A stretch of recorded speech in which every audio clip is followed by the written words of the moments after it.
The flames roared. The heat was unbearable. Everyone thought he was finished. But when the fire should have destroyed him, someone else was there. Because God always walks with his children even through the fire. Daniel had heard the story since childhood, the story of Shadrach, Meshach, and Abednego standing in the furnace. But he never thought he'd live through a fire of his own. Not flames from a furnace, but the fire of betrayal, loss, and trials that threatened to consume his life. Have you ever faced a fire like that? The kind that makes you wonder if you'll make it out alive? Daniel's fire began with a single phone call. His boss informed him the company was downsizing. Just like that, years of hard work vanished. 2 weeks later, his wife became ill. Medical bills piled up. The savings he thought would last disappeared in months. And as if that wasn't enough, a close friend betrayed his trust. It felt like every part of his life was burning at once. At night, he lay awake, whispering, "God, where are you? Do you see what's happening?" But silence seemed to echo back. When you're in the fire, the pressure is real. Daniel felt it every day. The pressure of bills he couldn't pay. The pressure of watching his wife's health decline.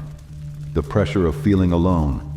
The enemy whispered, if God really loved you, he wouldn't let this happen. Doubt crept in. Fear took root. Daniel started to believe maybe the fire would consume him. One evening, sitting in his car after another rejection letter, Daniel broke. With tears streaming down his face, he cried, "Lord, I don't understand, but if I have to go through this fire, don't let me go alone." In that moment, something shifted. Not the circumstances, they were still hard, but his heart felt a quiet assurance. You're not alone. He remembered Isaiah 43:2. When you walk through the fire, you will not be burned. The flames will not set you ablaze. It wasn't just a verse on a page anymore. It was a promise keeping him alive. The next morning, Daniel opened his Bible and read the story of the 3 Hebrew men again. He noticed something he hadn't before.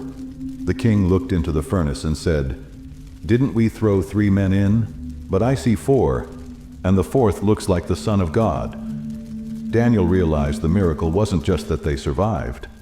It was that God walked with them in the fire. Tears filled his eyes as he whispered, "Lord, if you were with them, then I believe you're with me too." That awareness gave him strength to face the day.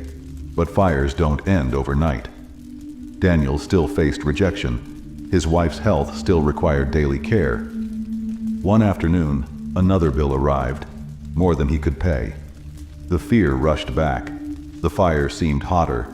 But instead of panicking, he knelt on the floor and prayed, "God, I trust you. You said you'd be with me. I refuse to believe this fire will destroy me." That very week, an old friend reached out and offered him a freelance opportunity. It wasn't a full solution, but it was a spark of hope. Slowly, Daniel began to notice something. The fire that once terrified him was shaping him.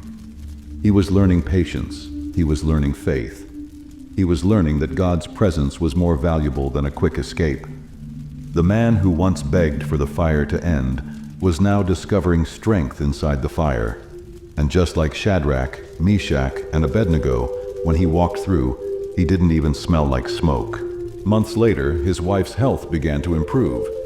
The freelance work grew into steady income, and Daniel realized something powerful. The fire didn't break him. It built him, because God never left his side.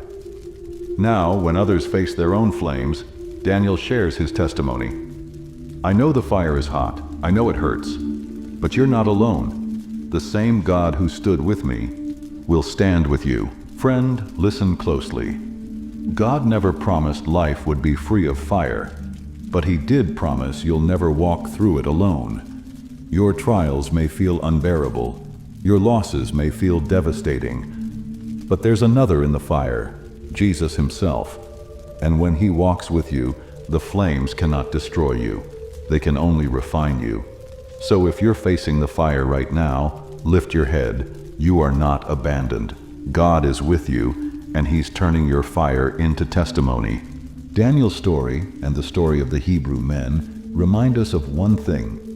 The fire is not the end, because the God who walks beside you will also bring you out.